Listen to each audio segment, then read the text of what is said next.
نمسك المجموعه الاولى اللي فيها صن داونز، اللي فيها مازيمبي، اللي فيها بيراميدز ونوازيبو، الفريق الرابع اللي في المجموعه. فريق يمكن المجموعه دي بعيد عن تصدر فريق صن داونز وفريق مازيمبي اللي بيقربوا بشكل كبير جدا للصعود، ولكن المجموعه دي اول ما شفناها في اول جولتين لقينا الوضع بقى مختلف. الجوله الثالثه الوضع بيختلف اكتر، ولكن اول جولتين بنلاقي كل الفرق بقى عندهم 3 نقط. عشان الجوله اللي جايه الجوله الخامسه نلاقي بيراميدز في مباراه نقدر نقول هي اللي تخليك لا اما تصعد ويبقى ليك امل في الصعود، لا اما نقول لك بالسلامه يا بيراميدز بالسلامه بره دوري ابطال افريقيا، ومازيمبي تكون خلاص رايحه بشكل كبير جدا الى دور الثمانيه في دوري ابطال افريقيا. لان المباراه اللي جايه كمان صعبه لانها مش في القاهره، هي المباراه هتكون في الكونغو، وملعب الكونغو احنا عارفينه ملعب شرس. الناحيه الثانيه صن داونز ونوازيبو بشكل كبير جدا. يمكن التوقعات وان الكوره ملهاش توقعات وان الكوره مجنونه مجنونه،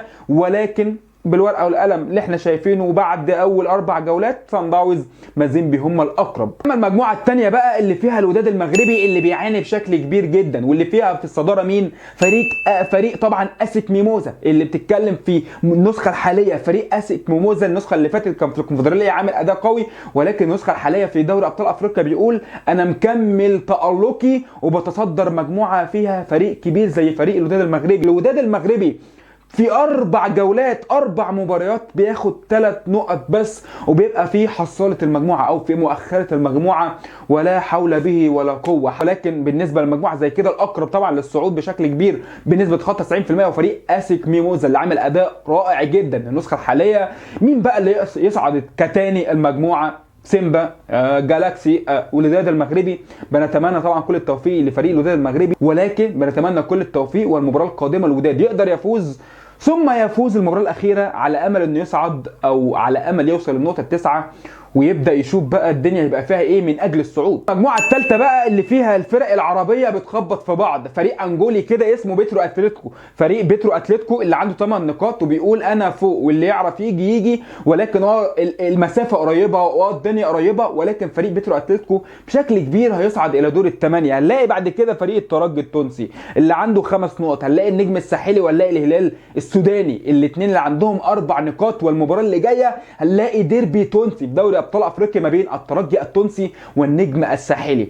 لو هنتكلم كخبرات هنتكلم كسنين هنلاقي الفرق المتمرسه اكتر في دوري ابطال افريقيا بيقدروا يصعدوا. هنلاقي فريق الترجي التونسي الكبير جدا في قاره افريقيا وتاريخه الكبير والجمهور الكبير ان هو يقدر يصعد الى طبعا دور الثمانيه. والمباراه الاولى اللي قدر فريق الترجي انه يفوز على النجم الساحلي، فانت بتتكلم على كعب عالي. فريق الترجي كعبه عالي، فريق النجم الساحلي لسه بيستعيد توازنه في دوري ابطال افريقيا وبيرجع للمنافسه مره ثانيه، هياخد وقت عقبال ما يعمل تيم قوي. ولكن انت بتتكلم في فريق الترجي التونسي مهما الحاله سيئه، مهما الفنيات ضايعه، مهما الامور صعبه، ولكن ده الترجي التونسي. الناحيه الثانيه الهلال السوداني اللي احنا بنتكلم بقى في فريق بقاله كذا سنه بيحاول يصعد الى دور الثمانيه ويفك اللغز اللي محدش فاهمه لفريق الهلال السوداني وانه عاوز يصعد، ولكن في النسخه الحاليه 3 فرق عربيه بيخبطوا ببعض. هنشوف بقى الجوله اللي جايه الهلال هيعمل ايه مع بترو، الترجي والنجم هيعملوا ايه، ونخش على المجموعه الرابعه والاخيره واللي فيها طبعا الاهلي وشباب بلوزداد بيخبطوا مع بعض شويه كده، ومباراتين ذهاب وعوده بيخلصوا بالنتيجه السلبيه.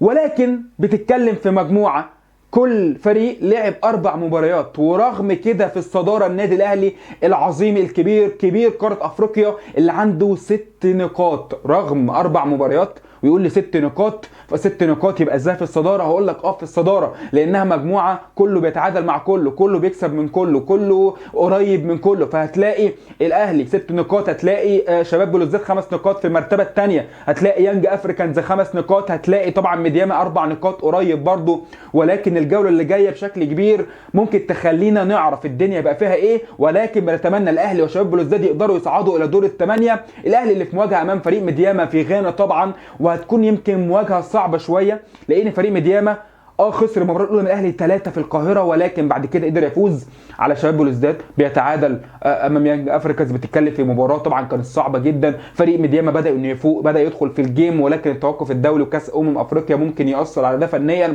رغم الفتره الاخيره برضو الاهلي ظهر في مباراه شباب بلوزداد فنيا كان مش اللي هو، ولكن ده طبيعه الاهلي في دور المجموعات. ولكن بعد كده ايه اللي هيحصل؟ الاهلي بيوصل للفاينل وبياخد البطوله، وده اللي انا اتمناه شخصيا، ان الاهلي يكون بطل النسخه الحاليه من دوري ابطال افريقيا ويزيد من القابه القاريه. ولكن بتتكلم في مجموعه زي كده، نتمنى اهلي وشباب بلوزداد، ولكن بتتكلم في حسابات الجوله الجايه ان شاء الله نعرف الدنيا ماشيه رايحه فين. ولكن في النهايه كل التوفيق للفرق العربيه، يقدروا ان هم يصعدوا طبعا، غير مجموعه اللي فيها الترجي والنجم والهلال. احنا عاوزين فرقتين بس، لو تعرفوا انتوا تعطلوا بترو اتلتيكو وتديهم بقى على قفاهم بقى في الجولتين الجايين دول، والترجي والنجم او الترجي والهلال يصعدوا، اي فرقتين يصعدوا حلو قوي ونبوس ايدينا وش وظهر. ولكن كل التوفيق للفرق العربيه، واستنوا حلقات جايه كتير بقى عظمه ودوري ابطال افريقيا. كفايه عظمه لحد كده، تنساش اللايك، اول مره تشوفني انزل اعمل سبسكرايب للقناه، وكفايه عظمه لحد كده.